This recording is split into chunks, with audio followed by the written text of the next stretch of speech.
Welcome to Done with Debauchery, a sobriety and wellness podcast where you'll hear honest experiences about navigating life and relationships without alcohol, how to pursue your own personal wellness journey, and share intimate conversations with special guests.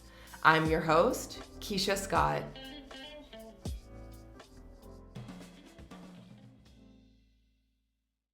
Hello, and welcome back to Done with Debauchery.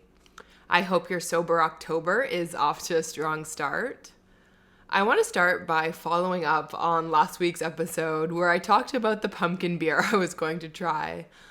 I tried it, and I posted a video of my live reaction on my Instagram and TikTok accounts, and I can confirm that the flavor was not what I was expecting at all. I had a really rich pumpkin flavor in mind, but the beer is actually labeled as pumpkin spice ale, so it was a lot more mild than I expected. I would say the flavor notes are more fall spices like cinnamon and nutmeg. I don't want to say it's bad because it really wasn't. I just think that if I was expecting pumpkin spice, I would have liked it more initially, which is 100% on me for not reading the label properly. This week, we're talking about socializing in early sobriety, and I'm sharing some tips that really helped me when I was trying to navigate social situations that involved alcohol. In the beginning, sobriety can feel so isolating, especially if you're the only one in your social group that isn't drinking alcohol. Since alcohol has become so normalized in our society, many events include or are centered around drinking. We're forced to encounter it in so many social situations every day. And I'm talking any event, from girls' nights in, baby showers, birthdays, or weekends away. So it's important to have tools and tips so that you don't feel like you can't go out and socialize during this time. Tip number 1 is setting your intention to stay sober for the night. It sounds so simple, and it really is. When I was first trying to get sober, the most important thing that helped me make it through a night without drinking was setting my intention to stay sober that night, no matter what. I needed to set my intention, remind myself why I was not going to drink, and be firm in my decision before leaving my apartment and going to the event. On the nights I made a loose commitment to myself and thought I would just see how I felt when I got there, I was way less likely to stick to my decision to stay sober. I can't stress it enough. This decision needs to be made before you go out and are surrounded by alcohol. Once that happens, you see everyone around you drinking, and it's so much easier to just say yes to a drink. I was loose with my commitment to myself for the first few times I tried giving up alcohol and would take the stance of, I'm not really drinking right now, or I'll just have 1 or 2 drinks. But now I know that for myself, it's never going to be just that 1 or 2 drinks. Maybe that night it will, but the next time it'll be 3 or 4. The time after that will be 5 to 6. And it will just keep snowballing until I'm right back where I started. I recently saw a post on Instagram from Happiest Sober talking about the shift from I'm not drinking right now to I don't drink, and how it's a milestone we don't talk about enough. That mindset switch was so crucial for me in sticking to my sobriety and being able to make real progress. When it was no longer a negotiation of considering drinking or a negotiation of how many drinks I may or may not have and at what event I might have them at, to affirm I don't drink, everything changed for me. Tip number 2 is using your friends or people you trust as a resource. You have to give people around you the tools to help you succeed. No one can read your mind, and no one knows what you're going through unless you tell them. You don't have to make a big announcement to the world or even to your entire group of friends, but try confiding in at least one person. If you're able to let them know you're not drinking and you need their support that night, Hopefully they'll be able to show up for you when and how you need them to. But I can guarantee that if you don't talk to them, they won't know. The first few times I took a break from drinking, I would often say to my friends that I am just taking a break or I'm not drinking this week, which was true because I wasn't clear on if sobriety was going to be the long-term goal for me.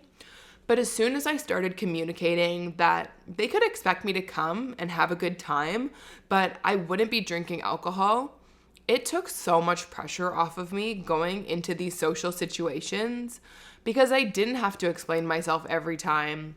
And now, for the most part, I'm never in a situation where I'm being offered a drink because they already know I won't be having one. Trust me when I say, no one actually cares that you're not drinking. Some people may try to pressure you at the beginning, but the people that love you and care about you want you to succeed, and they want you to be the best version of yourself. But two things can be true at the same time. The people that love you can want you to succeed, but depending on what's going on in their life, they may not be able to show up for you in the way you need them to right away. If you find yourself constantly going back on your promise to yourself and drinking around certain people, then you might need to create space in those relationships for a little while, or at least until you're stronger in your sobriety. Again, this doesn't mean that person is a bad friend and you can never talk to them again. It just means that right now, they're not able to show up for you in the way that you need, and your number one priority is taking care of yourself. While it is hard to accept some of your relationships will change as you get sober, but as you enter this new season of your life, new relationships and connections will come too. Tip number 3 is to do what makes you feel good. There are no rules when it comes to living your life how you want to. I've always been a bit of a people pleaser and so worried about disappointing the people in my life from not showing up to events or not staying from the beginning to the end. But what I've learned over the last few months is that there are truly no rules. If you have a big event coming up where you'll be surrounded by alcohol and you don't want to go, then don't. I'm a big advocate for canceling plans that you don't want to go to. And I'm not saying stand up your best friend on their wedding day or leave someone hanging for dinner when you've committed to being there. But if you're dreading going to a social event and feeling anxiety about being around alcohol or a large crowd where everyone's going to be drinking, you have my permission to not go. What I would recommend is reaching out to the person who's hosting the event, message them privately, and if you feel comfortable sharing why you don't want to go, then share it. But you don't owe anybody a reason. If it's a late night birthday party, then message that person and say, I would love to celebrate your birthday with you, but I'm not able to make it to your party. I would love to do something with you on X date. Are you available to go for lunch, or insert whatever sober activity would make you feel comfortable?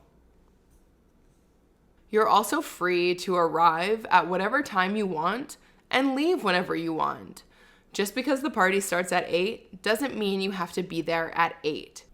By arriving late and leaving early, you're minimizing the total amount of time you're there, but still giving yourself the option to attend and participate in these social events. I do this all the time, but when I was drinking, I would be the last one at every party, never wanting it to end. And now I'm one of the first people to leave because I love getting home at a decent time, spending some time with my dog before bed, and waking up feeling good the next day. And like any situation, there are going to be some people that understand and say no problem, and there are going to be some people who push back and make it about themselves. But just remember, this is about you and what's best for you. Tip number 4 is to make non-alcoholic drinks your new BFF.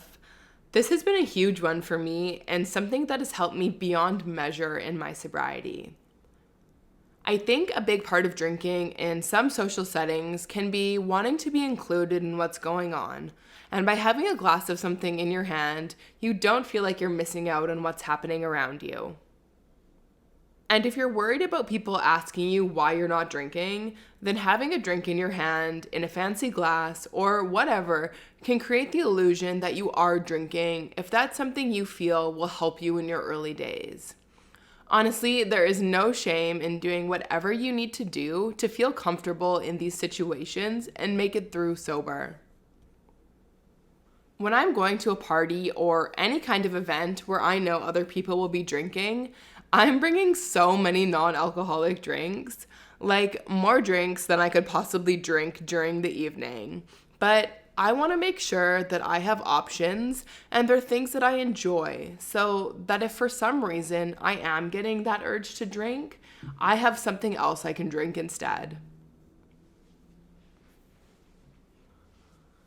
I know that some people question why you would pay $5 for a non-alcoholic beer or $20 for a bottle of non-alcoholic wine because there's no alcohol in it. But I think that they just don't understand that the primary reason you are buying it is because there's no alcohol in it. Having a fun, delicious option available when you're in these settings is so important. I have heard from some people that drinking non-alcoholic wines and non-alcoholic beer can be triggering for them, especially in the early days. So proceed with caution and do what's right for you. But there is a whole world of unreal non-alcoholic options out there. We're talking hundreds of options of different sparkling waters, probiotic sodas, low sugar, ready to drink, non-alcoholic canned cocktails. It's just a matter of finding something you like and making sure it's available to you in the moments you need it. So my 4 tips for socializing in early sobriety are: 1, set your intention to stay sober for the night before you leave your home. 2, use your friends as a resource. Communicate your intention to them and let them help you be successful. 3, there are no rules, so do what you want to do. Arrive late, leave early, or don't go at all. And 4, my personal favorite, make non-alcoholic drinks your new BFF. Changing your life by removing alcohol from it is hard, but you can do it. And the more you do to prepare yourself for these situations before you're actually in them is what's going to make the difference in if you succeed or not. Please let me know if you found these tips helpful by sending me a message on Instagram. As always, thank you so much for listening, and see you next time. This is Keisha signing off on another episode of Done with Debauchery. If you liked what you heard, please share and subscribe. You can also find me at donewithdebauchery.com or follow along on Instagram at donewithdebauchery. Thanks for listening.